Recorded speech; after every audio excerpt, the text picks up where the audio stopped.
पादं शङ्करं लोकशङ्करं शङ्करं शङ्कराचार्यं केशवं बादरायणं सूत्रभाष्यकृतौ वन्दे भगवन्तौ पुनः पुनः ईश्वरो गुरुरात्मेति मूर्तिभेदविभागिने व्योमवद्व्याप्तदेहाय दक्षिणामूर्तये नमः गुकारस्त्वन्धकारो वै गुकारस्त्वन्धकारो वै ऋकारस्तन्निवर्तकः ऋकारस्तन्निवर्तकः अन्धकारनिरोधित्वात् अन्धकारनिरोधित्वात् गुरुरित्यभिधीयते गुरुरित्यभिधीयते ॐ सहना भवतु सहनौ भुनक्तु सह वीर्यङ्करवावहै तेजस्विनावधीतमस्तु मा विद्विषावहै ॐ शान्ति शान्ति शान्तिः. We have seen up to verse number 8 the need for upasana, meditation. Why? Because it's all about the one's relationship to Bhagavan that determines the prayana. What is prayana? The journey. The nature of the final journey, prayana, is determined by what? By one's own predicament, temperament when at the time of death. Now we can't wait till the time of death to find out what kind of predicament would there be, filled with tubes and hospital bed, morphine drip, etc. And so that predicament, that mental temperament must be cultivated throughout one's life. How can it be cultivated throughout one's life? First, of course, is by Atmajnanam, no other way. That is when one understands this and gets into a contemplative state. Then, if that is not there, another way to cultivate this, or alongside Atmajnanam to cultivate this, is to have the habit of Ishvara Upasana. And we also saw how Ishvara is not an object of thought, is not, you can't say keep thinking of Ishvara. Ishvara is a matter to be understood, to be known as the truth of oneself. Until this happens, one can help oneself with Ishtadevata Dhyanam and other forms of Upasana. Upasana means the ways of clarifying the mind and making it steady through Abhyasa. And we saw, generally speaking, there are three kinds of Upasanas. The last one is not really Upasana, it is Nididhyasana, but generally two kinds of Upasana we saw. One is Sampat Upasana and the other one is what? Ahangraha Upasana. Sampat Upasana is purely transposing one thing on another thing. That's all it is. Sampat Upasana means that. And then like Saligrama, in Saligrama I see Mahavishnu. This is one form of Upasana. And then Ahangraha Upasana means bringing in the I. Bringing in Aham or I. So this here can be done in two ways. One as a Nididhyasana, it is through knowledge that I contemplate on terms like Aham Brahmasmi. I contemplate on that effortlessly through knowledge, through Atmajnanam. But then this ahamgraha upasana is not quite nididhyasana. We can say it is preparatory steps to nididhyasana. Why? Because there we can say aham brahmasmi is reproduced in the mind as a mantra, as a form of a vritti where the aham is brought in. The I is dragged in even though there is no understanding yet. The understanding is yet to be firmed up, but still it is the practice of that. So then we'll see some examples of this in the next 3 verses. Let us chant. Kavim Puranam Anushasitaram Anoraniyam Samanusmaredyah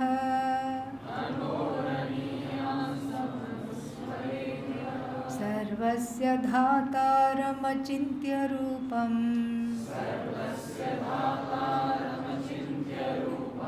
Aditya Varnam Tamasah Parastat Prayana Kale Manasa Chalena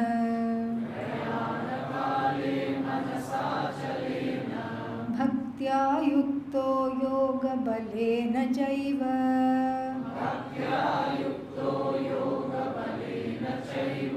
Dhruvor Madhye Pranamaveshya Samyak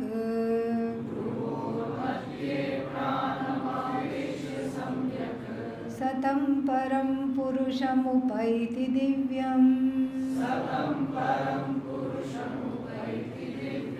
Yadaksharam Vedavido Vadanti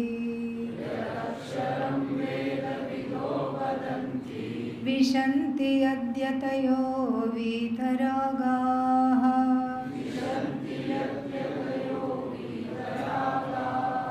Yadichanto Brahmacharyan Charanti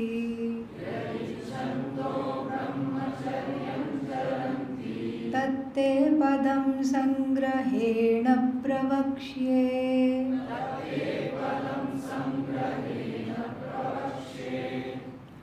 So the first upasana is this Kavim Puranam Anushasitaram. So everything that is in the second case, Kavim Puranam Anushasitaram Anoraniyamsam, etc., all of them refer to Achintya Rupam, Dhataram, Aditya Varnam. All this refer to Bhagavan. So this is a contemplation on how to think of Bhagavan. And here you can see in the upasana that there is a little more refinement than visualizing Ganesha or Durga or some other form. Here more of the Lakshana of Brahman, Sagunam Brahma alone, but Lakshana is given here. And so how to contemplate on Bhagavan. Bhagavan as Jagat Karanam Brahma, as the cause of the universe. So first thing we know about Bhagavan as the cause of the universe, somebody who has made the whole universe is what? Must be all-knowing, omniscient. Whereas what is the jiva? Struggling to spell the word omniscient. Always I before E except after C, and then you you remember all the grammar rules and nothing works here. So this is exactly what the teaching is here. So the first way, so omniscient means what? Here the word is kavihi. But kavi means poet, exactly, because why is it that poetry is so beautiful? Because the poet sees something more than what meets the eye, knows something more than what meets the eye. You go somewhere and you just see a bunch of flowers. William Wordsworth goes there and then composes a whole poem on daffodils. Or even Robert Haste also has composed same poem or another poem on the same flower. And there is a there is a statement on how fleeting the life is after seeing the daffodils. Stay, stay, don't haste away so soon. Like this, the poet implores. And again, in the William Wordsworth poem on daffodils, also, he sees Ishvara in those daffodils. It's very, very beautiful. So, like this, therefore, Bhagavan is called Kavi, unending knowledge, the poet of all poets. In fact, the whole Jagat is like poetry. And we go on the same walk by the Ganga, nothing is same. You are not the same, the mountains are not the same, the way the light is coming is not the same, the way the river is flowing is not the same. Everything is different if we have the eye for it. In fact, the whole Jagat, the creation of the Jagat is like an unending, limitless poetry or a painting. So here the author is called Kavi, Kavim, Tam. So seeing Bhagavan as a poet, then Puranam. So where did this poet, where did this all-knowing being come from? Puranam. Puraha eva navascha. This is the definition of the word. This is the vyutpatti of the word Purana. Purana, don't think Garuda Purana, Vishnu Purana, etc. It's just a grammatical definition. And what is the grammatical definition? Purana. Pura means ancient. Navaha, ever fresh. Each time you listen about Bhagavan as non-separate from oneself, there is a sense of wonder. It's like standing under a waterfall. Feels fresh. One feels whole, one feels fresh, one feels ever in the moment. So therefore, that is the nature of Bhagavan. That's why Vedanta never gets out of fashion. So many things will get out of fashion. You have to wear the hair a certain way, or certain kinds of the length of the shirt, the kind of dress the women wear, all that, the fashions come and go. Vedanta will never get out of fashion as long as there are human beings with the complex. Human beings means complexes will be there. Complexes means complaints. That's the only thing that differentiates Ishvara from Jiva. Ishvara does not complain. Jiva is full of complaints from beginning to end. And so it is Kavim Puranam. And who is this ever fresh yet ancient seer of everything? Anushasitra. Anushasitra means the overlord of everything. It's not just random molecules coming together and creating the mountains and the river and the forests, or even in the body on the micro level, creating kidneys and brains and lungs and heart.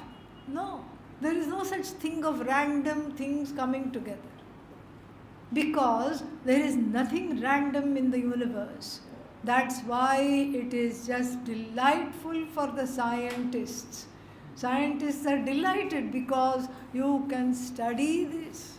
Everything can be studied. Everything can be, if you come late, you sit somewhere, okay? Don't cross. Right, yeah. So, see, everything can be studied. All the things can be studied and measured and looked into. The underlying similarity of two things, the underlying identity can be studied.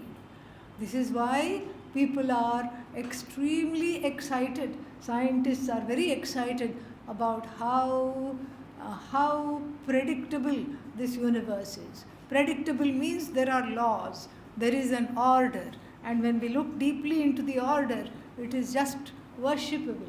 Nothing more we can say. It is so well thought out. And there is one vast order made up of small orders. Physiological order, anatomical order, psychological order, and let's not forget the karmic order. And so, therefore, each order intersects the other flawlessly. It is just a never-ending beauty, nothing random. And the one who effortlessly keeps up these orders without getting stressed out. If the jiva were to be put in charge of even one company, they will be living on digene, which is what? Antacid, and then having high blood pressure, hypertension. Oh my God, so many people to manage, and here the labor is going on a strike, and the management is also joining them. What to do? They'll have nightmares, they'll have sleepless nights. That's why they need costly holidays to just get out of this and come back. Even one company, one cannot manage. One would think that Bhagavan is the most stressed out being in the whole world. That's why we have Lord Vishnu. That is the pose. Sleeping on the original coiled mattress. Yeah. That's how they've discovered coiled mattress. After seeing Adishesha. Lying, Shayane Sarvam Vibharti, protects everything, runs everything without any stress. It's not that Bhagavan is sleeping. No stress. Lord Vishnu is permanently on holiday, doesn't need a holiday to soothe his wretched nerves because he is not stressed. Everything is effortless. That is what is Anushasita, Anushasitra. And then one would think, oh, this must be a very big presence, bigger than the biggest, subtler than the subtlest. Anoho Aniyam Mahato Mahiyan. So here that Anuhu is that subtleness is and the subtleness means all pervasive. So just don't think Vishnu is lying down somewhere and running the whole universe. Universe itself non-separate from Vishnu. Anoho Aniyamsam, Aniyamsam. Aniyamsam means the one who is in a very subtle, all-pervasive form. Anusmaret. We'll come back to that. Let us look at other qualifications of this attributes of this Bhagavan. Let us see. So, Sarvasya Dhataram, the one who is the protector, the sustainer, the ordainer of all. All means everybody, including the one who is reading this. Who is what? Me. Usually one says, oh, Bhagavan protects everybody except me. I somehow have been left out. I am the one abandoned by Bhagavan. Everybody else is there. You have to include yourself. And so Sarvasya Dhataram, and then whose nature is Vak Agocharam. Agocharam means not being able to quantify, objectify through words. Agochara. Gochara means that which is objectified through words. Go has many meanings. English meaning of the go we know. We don't have to tell. But in Sanskrit, the word go has many meanings. Go means cow. Go means earth. And go also means words. So, agochara means you cannot objectify with speech, with words. You cannot objectify. Agochara. Achintya. Whatever you think of is finite, is an object. And what is Bhagavan? Unthinkable in the form of any name, any form, any object, because of her infinitude. Completely and totally infinite, and so cannot be thought of as an object. Achintya Rupam. Then Achintya Rupam, how can I do Chinta? How can I do contemplation? Just like that. Contemplate on the fact that it is not an object of thought. If it's not an object of thought, what is it? The truth of the subject, the content of the subject. That is how to contemplate.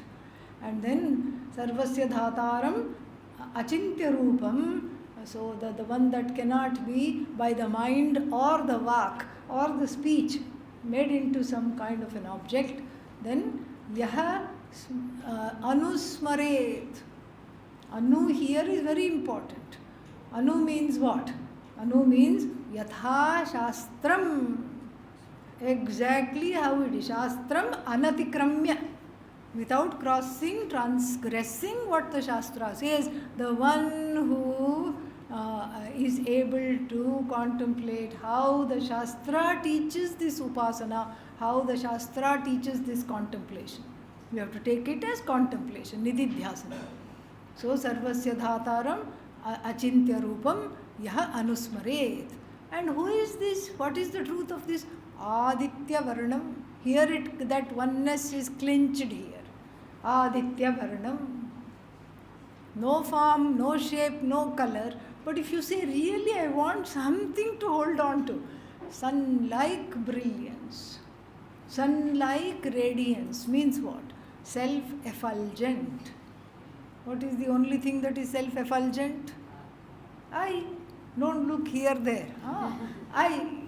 Self-effulgent means, does not mean one is radiation coming out. I like an isotope. No. Self-effulgent means awareness that is all-knowing.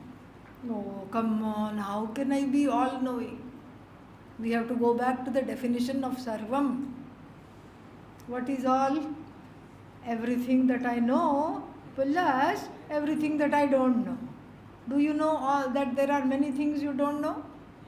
Yes. Do you know many things that are there that you do know? Yes.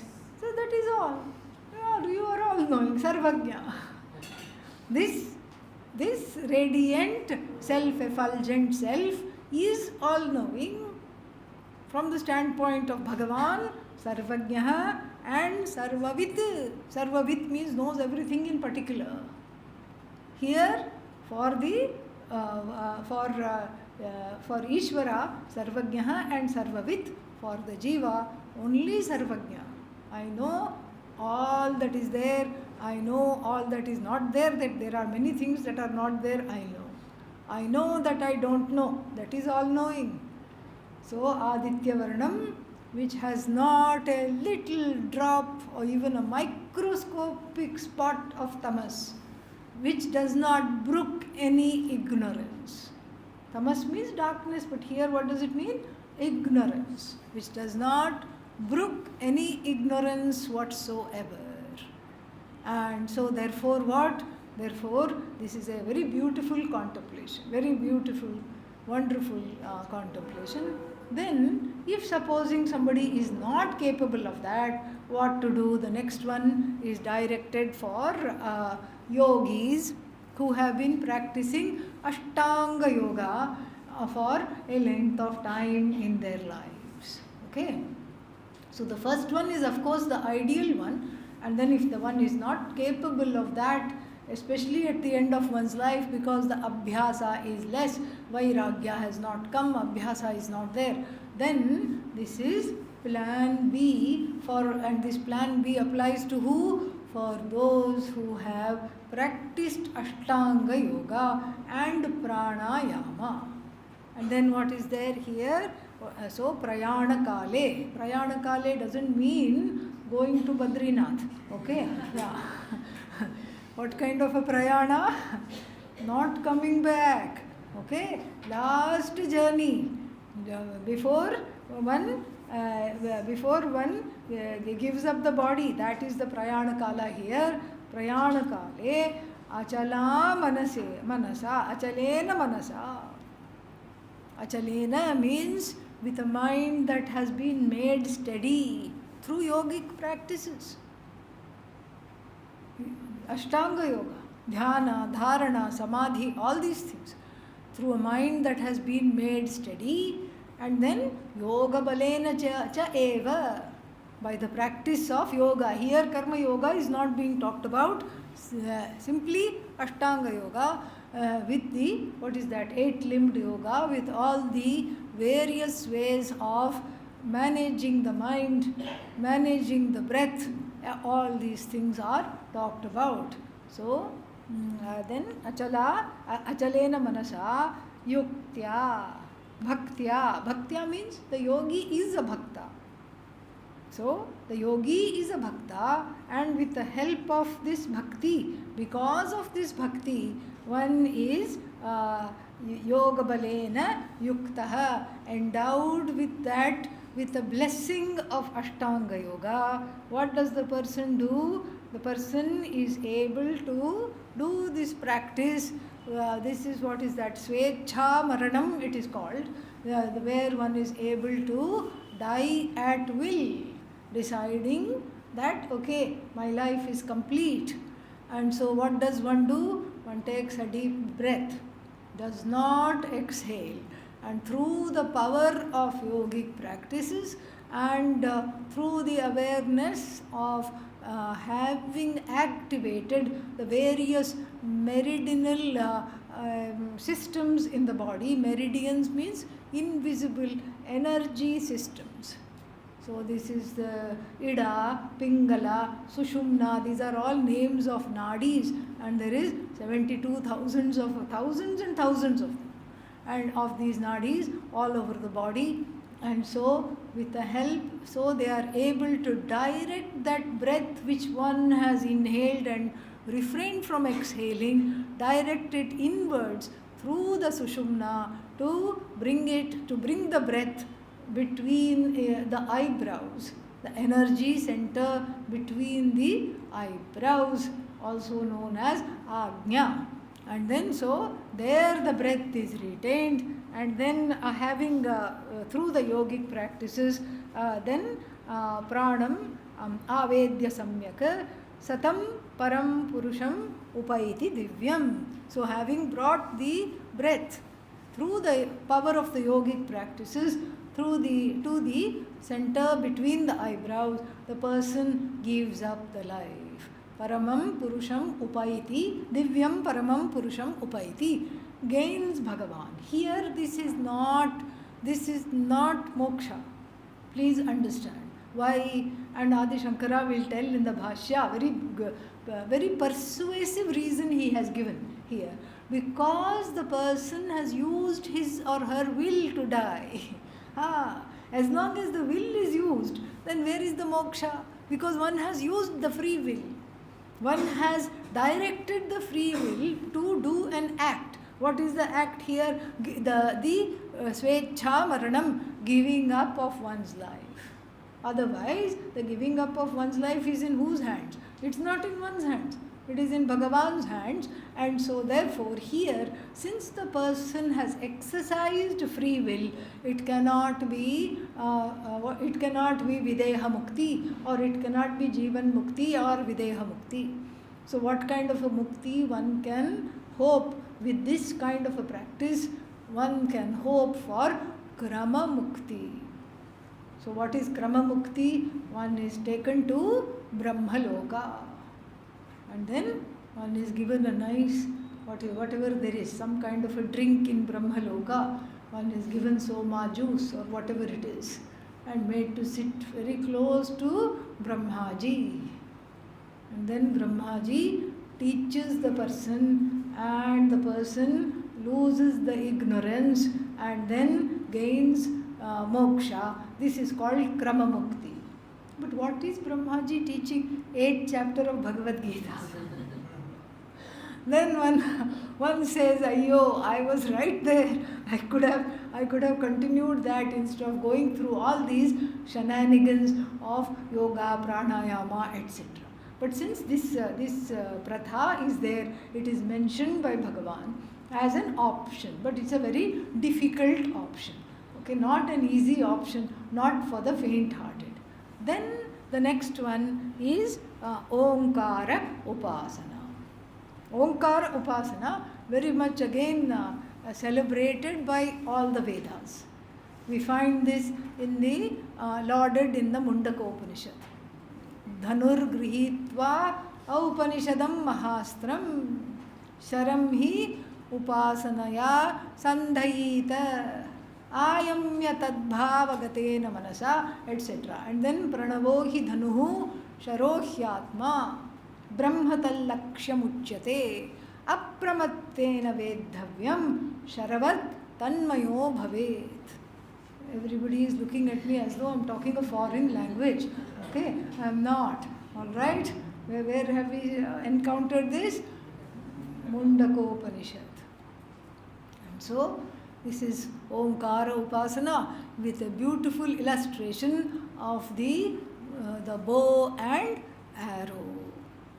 So, this is how to explain something. How to explain an upasana where there is non-separation from the target and the person who is hitting the target, and the instrument with which the target is hit. It's all one and the same.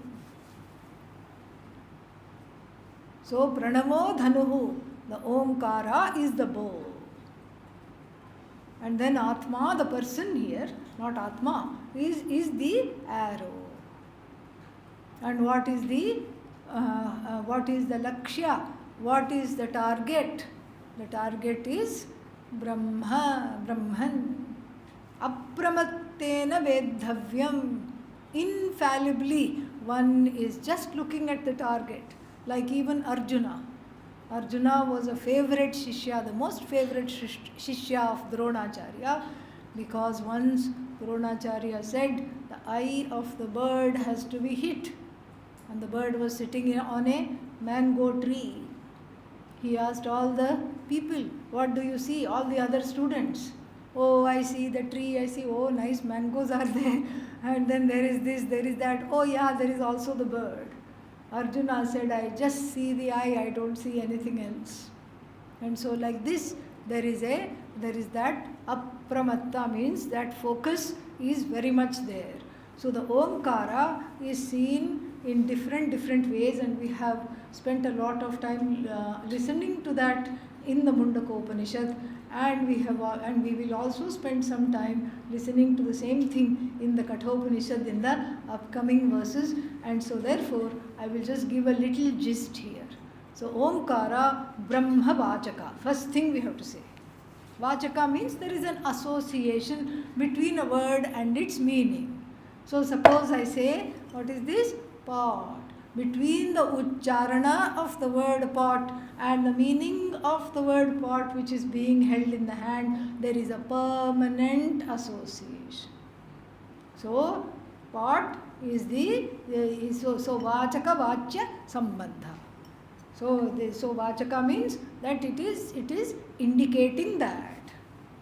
So this is a permanent connection. Wherever I see pot, the word pot becomes pot shabda vachaka. Is it like that between Omkara and Brahman? We have to say no. It is like that only for people who know Brahman and who are able to understand and see Brahman through the word Om, to contemplate on Brahman through the word Om. Only for them it is that. Just like somebody whose name is John. Somebody whose name is John. So only for those people who are the family members and friends of this particular John, there is a vachaka sambandha. Not for other people. Correct? And so similarly here, Om becomes a vachaka, Brahma vachaka, for the people interested in knowing Brahman. So vachaka. Then the second meaning we have to take of Omkara is a pratika, a sound symbol. Unlike swastika, which is a pratima, a visual symbol. Swastika is a visual symbol. Swasti means well-being, auspiciousness. So when I see that geometrical design, and when I see that, it fills me with auspiciousness. I feel happy. There is a sense of well-being. But Om, even though in many ashrams they write and then they put it everywhere, but really it is not a pratima, it is a pratika. The auspiciousness of Om surrounds me and infiltrates me the more I sound it. Om, Om. The more I sound it, the more I listen to it, then its auspiciousness, it distributes and dispenses its auspiciousness. So then we have seen Vachaka, then Pratika, then according to the Shastra, Om is a symbol of Brahman. The Shastra has loaded it with the whole universe and free of the universe also. And it has done this in a very ingenious way in the Mandukya Upanishad. How? By saying the following. What is that? The separating the words which have come together, the syllables. What are the syllables in Om? Ka, Kha, Ga. Just checking to see who is awake, okay? Yeah. No. What are the syllables? A, U, No say Ma. No Ma. There is no Makara. A, U, But we are not allowed to chant Aum. Okay? That is wrong. But here, just for the sake of analysis and ease of understanding the I, the syllables that have come together are cognitively separated. A stands for me right now. Who am I right now? The waker. How do you know? Because I am not snoring. Simple. Okay? So, I, the waker. Is the waker in a vacuum an entity by himself or herself? Say no, so we can move on. Okay. So, the waker is a related entity. Related to who? Other wakers, for one. And then related to the Jagat. What kind of a Jagat? A Jagat that is constantly changing. In other words, a waking Jagat. And related to the Karana of this waking Jagat, Ishvara in a dynamic, awake form. This is beautiful. The relationship between the individual waker and the world that is a waking world, along with the author of that waking world, the micro and the macro, all of them is just compacted into the syllable A.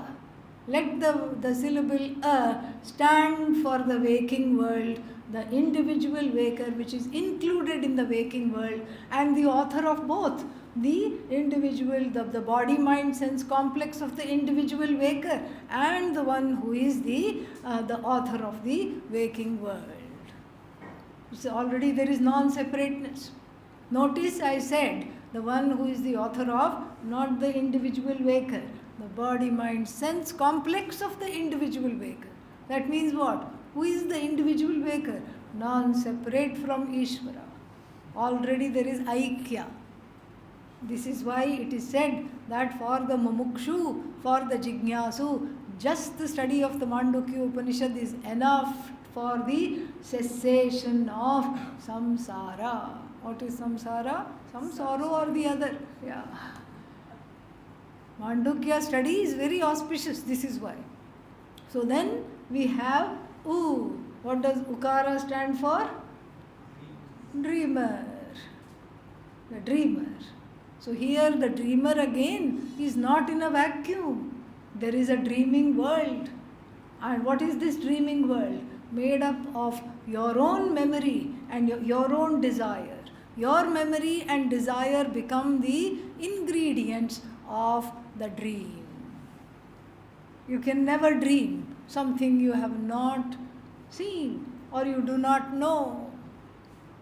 So therefore, then the dreaming world is what?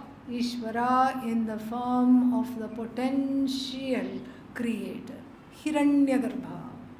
And that in that Hiranyagarbha is included this individual Chaitanya, with as though conditioned by this body, mind, sense complex of the dreamer and the knowledge and the memory and the desire of the dreamer.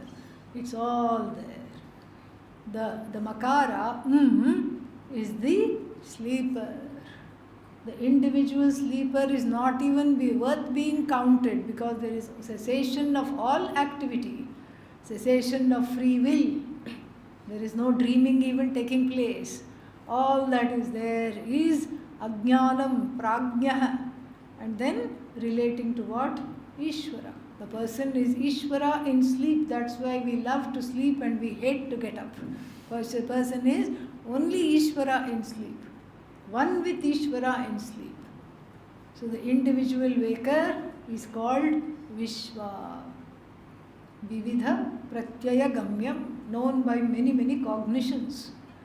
And then the waking world with Ishvara is called Virat. Vividham Rajate, that which shines variously. Vividham Rajate iti Virat. Then we have Taijasa, the individual dreamer, and on the collective level, what do we have? Hiranyagarbha.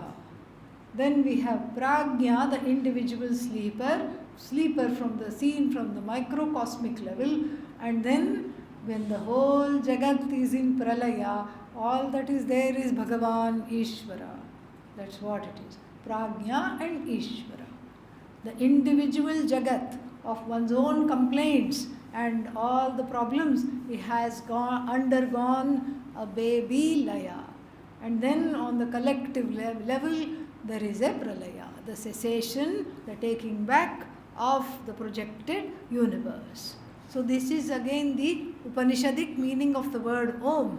Again, not for the faint-hearted, for the sincere sadhaka, the seeker. This is what is talked about. This is what has to be understood. Then finally, Om becomes Alambana, Omkara. Alambana means what? Something to hold on to until I get this vision. So Om becomes Alambana. Omkara Upasana becomes a Alambana for that Ishvara which I want to know as the truth of myself. And this is what is said here. There is a mishmash of two Upanishads happening. Yadaksharam Vedavidaha Vadanti. Aksharam. So Etadhevaksharam Gargi. It is Brihadaranyaka Upanishad 388. That is the citation. You can look at that. And then this Akshara is unfolded as Ananuhu, Akhrasvaha, Adirghaha, all through negations. Not small, not big, not measurable, all these things. Without limbs, all these things. Yagyavalkya is answering the question posed by Gargi, the sage Gargi, in the Brihadaranyaka Upanishad. So the first line is from the Brihadaranyaka Upanishad, and the other three lines, before we go into it, let me just explain. The other three lines are from which Upanishad? Kathopanishad, which we are about to understand. I think it's 2.1.15, mantra 2.1.15, which we will probably see after all these celebrations and aradhana. Etadhyevaksharam Brahma, etadhyevaksharam Param, etadhyevaksharam Jnatva, yo yadichhasi tatyatat tasyatat. Etadhyevalambanam Shreshtham, etadhyevalambanam Param. Etadhyevalambanam jnatva brahmaloke mahiyate. Takes one to brahmaloka. All this, we will see. This is the Kathopanishad citation. And so now let us look at the verse. So yad aksharam vedavidaha vadanti. So vedavidaha means the people who know the Vedas. Not necessarily Vedanta, but who know the whole Vedas, erudite scholars, panditaha, all these people, that which they talk about. They can also be Atmajnanis, but they can also be the knowers of the scholars and knowers of the Veda. They talk about which akshara, that which never comes to an end. I know, I'm aware of that. Yeah. Please sit, be relaxed, I will let you go. So then, Yadaksharam Vedavido Vadanti. Yeah, 5 more minutes. Please relax, nothing will happen. Okay? Yeah. So, relax, take a deep breath, pay attention. Alright? Yeah. This is important. So, Yadaksharam Vedavidaha Vadanti. The ones who know the Vedas, they tout this upasana, this Omkara. And then the next one is Jnanis for sure. Vishanti yad yatayaha vitaragaha. How do we know they are Jnanis? Vitaragaha is there. Vitaragaha means there, so vigataha ragaha yasmat, from whom all ragas and including what? Dveshas have disappeared, departed. That's how we know they are Atmajnanis. Vishanti yadyatayah. Vishanti means they become one with this Omkara because they see the meaning of the word I as Ishvara each time they chant the Omkara. Vishanti yadyatayah vitaragaha. And then the third line is for people who are sadhakas. So first line is for people in general, erudite scholars. Second one is Atmajnanis. Third line is sadhakas. Yadichantaha, desiring which padam, desiring which moksha. Brahmacharyam charanti, they lead a life of discipline. Physical and mental discipline and study, desiring which for many years they live in ashrams and they have a minimalistic lifestyle and they are committed to a certain discipline. And then tatte padam, that end. Pada means word, pada also means end. That end sangrahena pravakshye. Tatte padam sangrahena pravakshye. This is all lifted from the Kathopanishad without even having any copyright issues, because in Vedanta there is no copyright infringement. So, because it's all from the Upanishad, only one lifts and plagiarizes, so no problem, we can do that. And so here, so tatte padam, te means here in Kathopanishad, tatte padam means what? Who was te in the Kathopanishad? Te means to you. Who is the you in the Kathopanishad? Nachiketa. Here, who is the te? You, Arjuna. Simple. Only the person has changed. Time has changed, person has changed. The Upadesha seems to be timelessly same. And so what is the Upadesha? Omkara Upasana. Tatte padam sangrahena pravakshye. Sangrahena means in brief I will tell you. You see, this is not so easy, because so many times, I'm asked to speak at some conferences and all these things. So before me somebody will say, let me not keep you from listening to Swamiji, and let me tell you, let me say, give a brief introduction.